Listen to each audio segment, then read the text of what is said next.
warahmatullahi wabarakatuh. Selamat pagi, salam sejahtera bagi kita semua. Perkenalkan, nama saya Ismail, NIDN 011707891, salah satu dosen program studi Teknik Industri Fakultas Teknik dan Ilmu Komputer Universitas Potensi Utama Medan. Pada kesempatan ini saya akan menjelaskan tentang PDD UKT-PT bidang pengajaran. Sebagai seorang dosen, kita memiliki tanggung jawab untuk melaksanakan tridharma perguruan tinggi. Salah satunya yaitu pengajaran. Saya akan menjelaskan salah satu mata kuliah yang saya ampu di semester 3 program studi Teknik Industri, yaitu mata kuliah Psikologi Industri. Berikut deskripsi singkat mata kuliah Psikologi Industri. Mata kuliah ini didesain agar mahasiswa mampu memahami bagaimana karakteristik manusia dalam hal ini sebagai pekerja di suatu organisasi atau perusahaan. Pada mata kuliah ini diharapkan mahasiswa mampu memahami bagaimana peran dan fungsi psikologi industri pada suatu organisasi atau perusahaan. Sehingga diharapkan dengan adanya mata kuliah ini manusia sebagai pekerja dapat bekerja dengan efektif dan efisien dan dapat meningkatkan prestasi kerja di perusahaannya. Capaian pembelajaran mata kuliah Psikologi Industri yaitu 1. Mahasiswa mampu memahami dan menjelaskan konsep SDM. 2.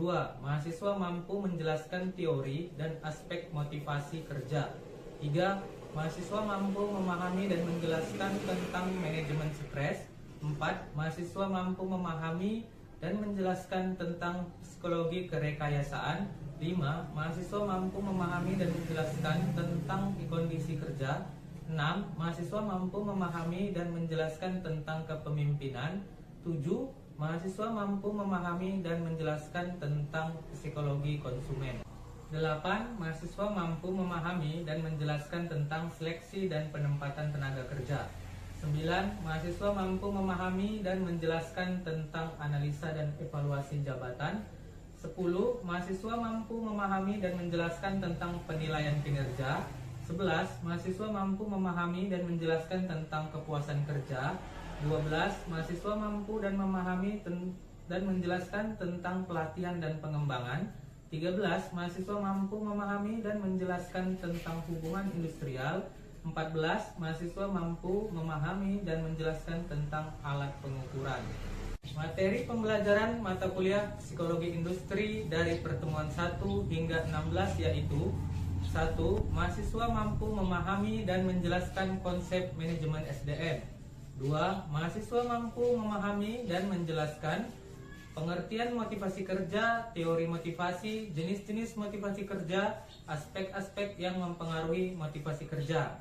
3. Mahasiswa mampu memahami dan menjelaskan mengenai manajemen stres, meliputi strategi manajemen stres kerja, metode pengolahan stres dan pengurangan stres, kiat pengurangan stres. 4. Mahasiswa mampu dan menjelaskan tentang psikologi kerekayasaan, meliputi pengertian psikologi kerekayasaan, memahami psikologi kerekayasaan. 5. Mahasiswa mampu memahami dan menjelaskan kondisi kerja yang meliputi kondisi fisik kerja, kondisi lama waktu kerja, kondisi psikologis dan faktor lingkungan kerja, sistem mesin manusia. 6. Mahasiswa mampu memahami dan menjelaskan mengenai kepemimpinan, meliputi konsep kepemimpinan perusahaan, pola hubungan antar tenaga kerja antar perusahaan, perilaku hubungan antar tenaga kerja antar perusahaan, perilaku pimpinan yang efektif, gaya kepemimpinan manajemen. 7.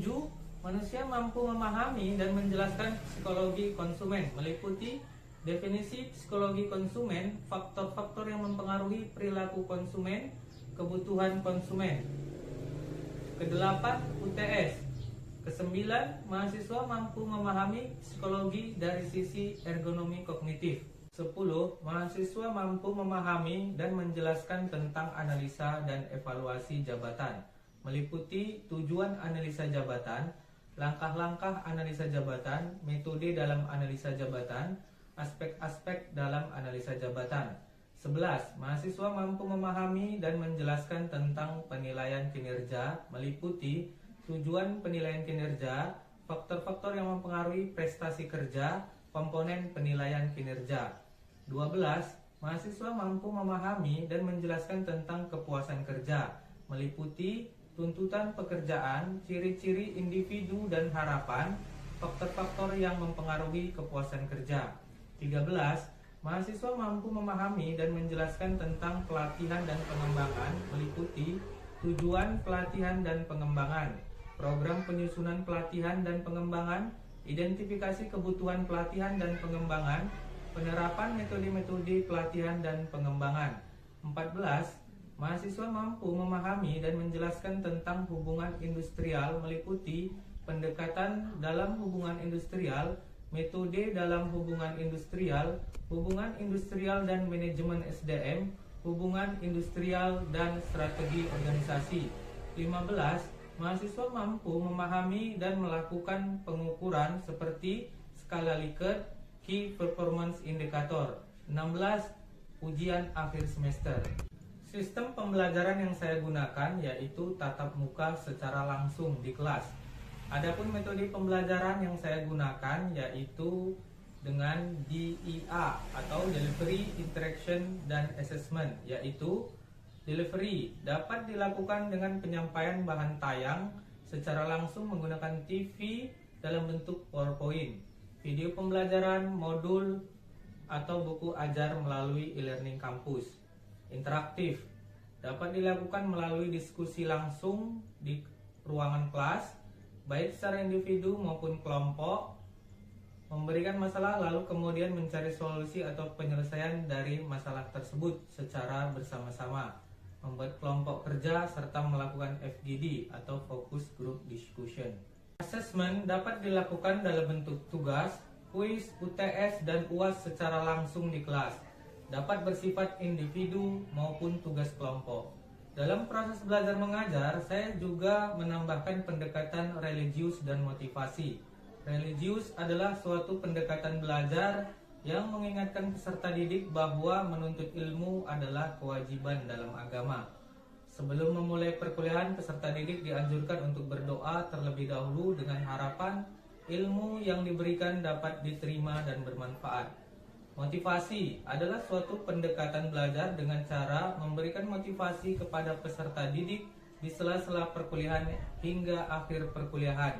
Tujuannya yaitu untuk memberikan semangat secara konsisten kepada peserta didik. Beberapa cara yang dilakukan seperti menceritakan tokoh-tokoh sukses yang patut dicontoh dan diteladani, memberikan kata-kata motivasi yang membangkitkan semangat belajar, semangat dalam berdisiplin, serta semangat dalam meraih cita-cita di masa depan. Untuk sistem penilaian, mata kuliah psikologi industri yang saya terapkan berdasarkan indikator satuan acara perkuliahan mengikuti RPS memiliki 5 komponen, yaitu 1. Kehadiran 10%, 2. Tugas praktek 25%, 3. Kuis 10%, 4. Ujian tengah semester 20%, dan 5. Ujian akhir semester 35%. Beberapa referensi yang digunakan seperti 1.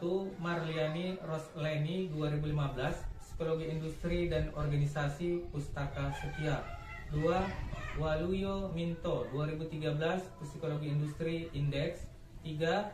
Wijono Sutarto 2012, Psikologi Industri dan Organisasi Karisma Putra Utama. Itulah penjelasan daripada capaian pembelajaran materi perkuliahan dan sistem penilaian saya terhadap mahasiswa. Selanjutnya saya akan menyampaikan proses pembelajaran tatap muka mata kuliah Psikologi Industri sebagai berikut.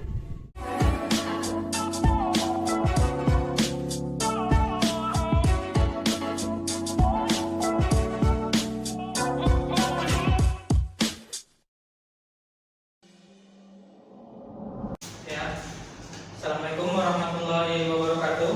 Waalaikumsalam warahmatullahi wabarakatuh. Selamat sore. Sore. Salam sehat, salam sejahtera bagi kita semua. Pada pertemuan ini kita akan membahas materi kita tentang ergonomi kognitif ya. Kita Tapi sebelum itu, ya sebelum kita mulai perkuliahan kita, alangkah baiknya kita berdoa terlebih dahulu ya, agar ilmu yang kita pelajari bermanfaat bagi kita semua. Berdoa dimulai menurut agama dan kepercayaan masing-masing.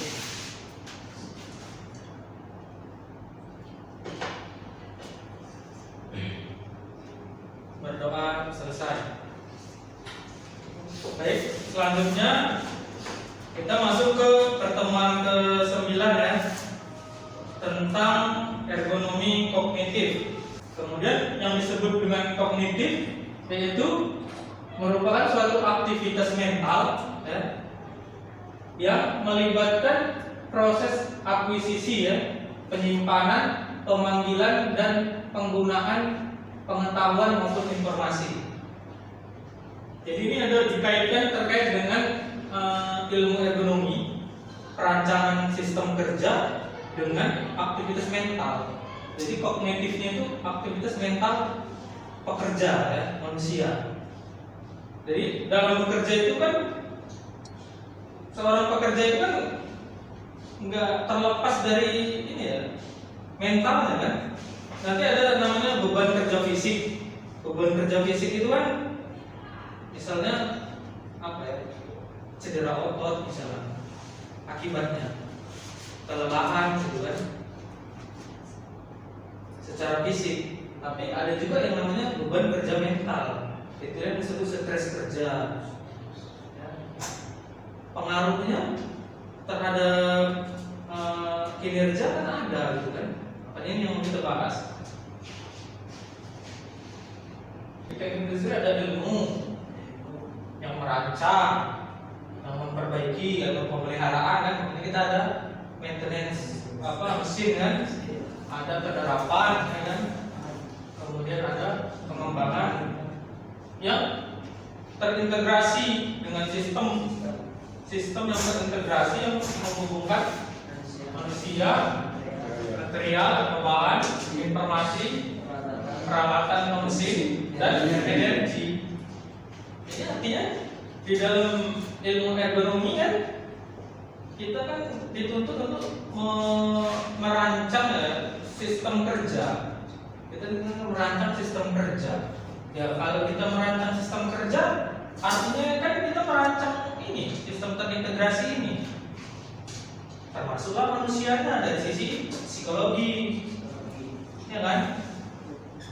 Dari sisi psikologi, dari sisi mental, dari kognitif. Dari sisi mentalnya, ya kan? Secara kognitif ya. Kalau dari bahan, berarti dari bahan baku, ya kan? Bahan baku, informasi apa? Aliran informasi kan yang terjadi selama proses produksi. Ini kan semua ada aliran informasi. Kemudian peralatan dan mesin. Bagaimana kita, apakah kita merancang peralatan itu atau kita melakukan perbaikan atau pemeliharaan mesin itu? Ya, di sini juga apakah kita merancang sistem kerja manusia itu? Apakah itu penerapan atau itu perbaikannya? Dari sini udah jelas ya. Karena ini kan yang menjadikan sebuah produksi kan. Ini kan produksi. Ini kan produksi. Produksi menghasilkan produk kan. Jadi grand design teknik industri itu seperti ini gitu. Sementara kita mempelajari ergonomi kognitif. Kognitif adalah disiplin ilmu yang mempelajari aspek behavior dan kognitif dalam hubungan manusia dengan lingkungannya, baik lingkungan fisik maupun sosial. Jadi sekali lagi behavior juga masuk dalam ergonomi kognitif, termasuk emosi dan somatik. Karena itu dalam ergonomi kognitif juga bisa melibatkan hal-hal tersebut. Kemudian emosi, kognitif sama somatik ya. Nah, tentu ada bedanya. Nah, ini juga perlu tahu. Misalnya kalau emosi itu kan dia cemas, khawatir, gelisah ya. Cemas, khawatir, gelisah. Itu emosi. Itu yang didasari oleh emosi. Kalau kognisi susah mengambil keputusan, itu dia dibedakan. Kemudian kebingungan, konsentrasi berkurang. Nah ini, jadi bisa terlihat bedanya ya. Kalau somatik, tekanan darah meningkat, respirasi meningkat, berkeringat, tegang. Itu somatik. Jadi kalau dalam bekerja ya, pasti nanti kan kita rasakan nih pasti. Dalam bekerja kalau dia tekanan darah meningkat ya, darah tinggi misalnya, itu ya kan, darah tinggi, kemudian berkeringat, tegang gitu ya kan, tegang itu suasananya apanya, itu yang disebut somatik. Termasuk juga bagian dari psikologi industri atau ergonomi kognitif itu tadi. Kemudian behavior, menggigit jari, gerakan lesu, menghindari kontak mata. Ini behavior. Perhatikan kalau secara psikologi, kalau pekerja itu sering menggigit jari, kemudian gerakan lesu ya, gerakan lesu, terus menghindari kontak mata. Jadi untuk makanya saya perhatikan kalau kalian untuk itu berarti behaviornya yang kurang. Berarti ada apa ya, psikologi yang harusnya nggak boleh terjadi.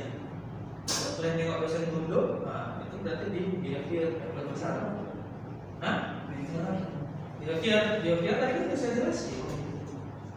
Behavior itu semacam apa ya? Ketidakpercayaan diri ya, iya kan? Ketidakpercayaan diri itu dia. Itu juga bagian dari apa ya? Pengaruh psikologi manusia.